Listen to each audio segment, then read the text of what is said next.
Hey, Assalamualaikum everyone. Well, what you see right now is the minaret here at the Isna Mosque in Mississauga, Ontario. And way over there is the bus that my daughter is going on for a week of camp. Go, whoops, too many taps.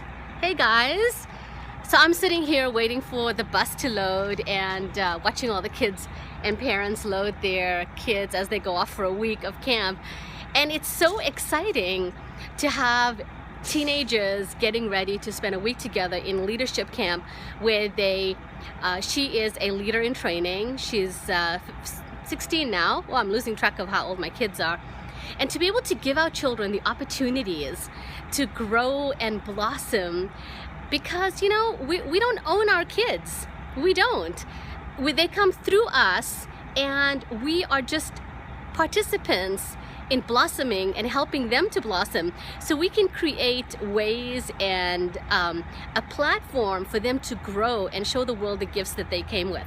And I meet so many people and they want to control their kids or make choices for their children. And why?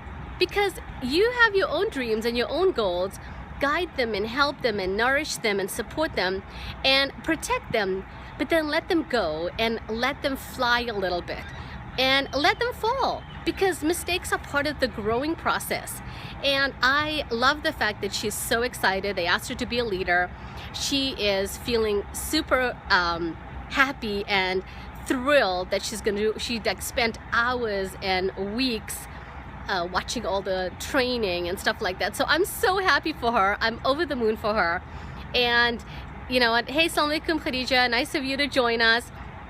Yeah, just tap your screen and I'd love some heart love, and let me know what you think. And what do you do for your kids? How do you help them to grow and blossom in their lives? How do you help them to nourish themselves? How do you help them to love themselves so they can shine and fly brightly and show the world the gifts that they came with?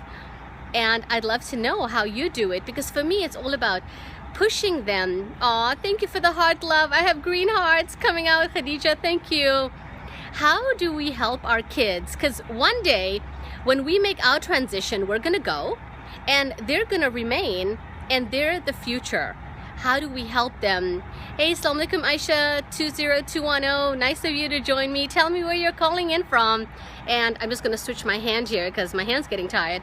I should really carry around my selfie stick with me, don't you think? Oh, thank you. I've got like green hearts and yellow greeny hearts coming out. So I'm actually going to leave my daughter here as she gets onto the bus, and she's off on her way for 1 week. And I'm gonna go help a family right now that is in a really horrible situation and they don't have any place to go. So they're sitting on their driveway with all their things, and I'm gonna take my car over there and get them all packed up and help them to get loaded and take the babies and the children and go put them in a nice safe place where they feel loved and they feel supported and they feel guided to have people around them that are going to love them. Because there's always going to be times in our life where we need help from other people. And for me, I always look at it like, if I have $10, you can have a big chunk of it. I'm okay with that, because when we are given money, we are just simply accountants that are sharing the money with other people. So if I've got time and money and resources, you're welcome to it if you ever need it. So today that's what I'm going to do. I'm going to spend my day, after I've dropped my daughter off, I'm going to go and help another family to get settled and feel safe, because the children and the mom are feeling quite traumatized from their experiences and they've been hurt a lot. Oh, thank you, Aisha. Thank you. I mean, they've been hurt a lot. They're very, very afraid. They're shaking. And you know what? When I look at this woman and I see how afraid she is, it reminds me a lot about what I went through. In June of 2008, I took 5 kids and I was at the end of my straw. At the end of my rope. I took 5 children and I went into hiding. And nobody ever gets married to get divorced. Nobody. We all get married and we do everything we can to make that relationship work. And it takes a lot for a woman to take all her children and put those kids in a car and leave. And I had this dream that my daughter, the one that I've just dropped off to go to camp, I had a dream. She was only 9 at the time, but my dream was that she was a grown-up and she had called me and she was in the same situation as I had modeled for her. Do you know what happened to me that day? That day I knew I had to be responsible and break the cycle. And so I did. I took 5 children. My oldest was in college, first year university. My baby was only 4 years old. Sumaya is my only daughter. I've got 4 boys in her who's going to camp. She was 8.5. She would have been 9 at the end of June. And I took them all and I left without a plan, just fearless faith and prayer. And I was scared out of my mind. I mean, it was me and Allah. That's it, you know? And I just said, Ya Allah, this is not what I had envisioned in any way, shape, or form. I had not planned on doing this, but I can't do it anymore. I can't show my boys how to treat women. No, I can't show my daughter how she should be treated. And I needed a new model. And that was the day. I never looked back. And this woman that I'm helping today is like a piece of me, you know? I'm gonna start crying, you know, and then I'm gonna mess up all my makeup, right? I'm switching my hands here, but she's like a piece of me. So when I meet women and I look at the situation and I ask myself the question, okay, why did this woman approach me? And I was actually speaking at ISRA, ISSRA, which was a social services network here in the Toronto area. And she had no plan to come and speak to me after my talk. And we were both sitting in the waiting room afterwards. And I was just kind of collecting my thoughts. She was waiting for her ride. And we got talking. And she reminds me, and I look at that. Oh, thank you so much. Jazakallah Aisha.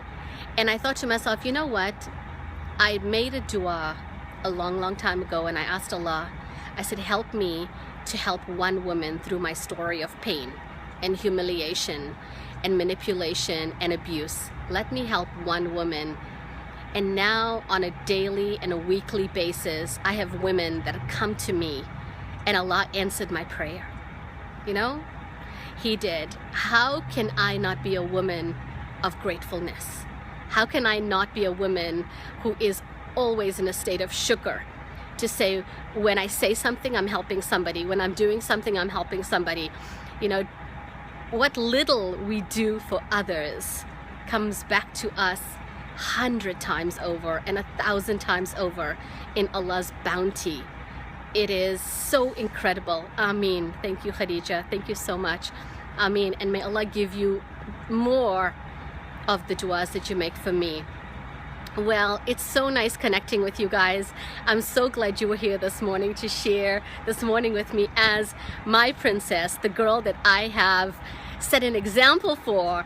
And she has such a fierce look on life, you know, and I love the fact that she's courageous and bold and feisty. And I know without a shadow of a doubt that the guy she marries will be her equal. Different, but equal. Nobody's going to tell her what to do or how to do it. Nobody. And I love that. That's what freedom is all about. Freedom is choosing. Choosing to stand up. Choosing to say your piece. Choosing to do what you want, how you want, with who you want. Because you know what it is? It's time to stop people pleasing and start God pleasing. That's the new movement we need to create. Stop people pleasing and start God pleasing. Because when you start pleasing God, the world will benefit and so will you.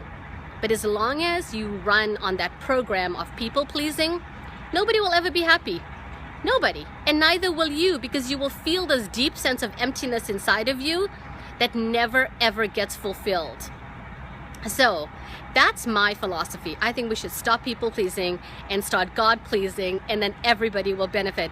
I'm going to send you a big hug virtually from here in Mississauga, Ontario, and send you a big hug, squeeze big hug.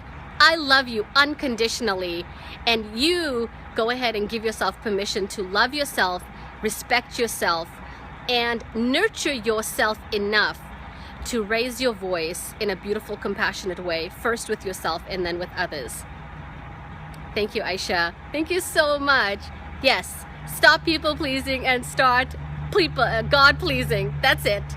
Take care, everyone. I love you so much. Thank you for all the beautiful hearts. You know, I want to check something, because one of, they said you can actually check and see. Oh my goodness, look at that. Maimuna gave me 55 hearts and Khadija gave me 214 hearts.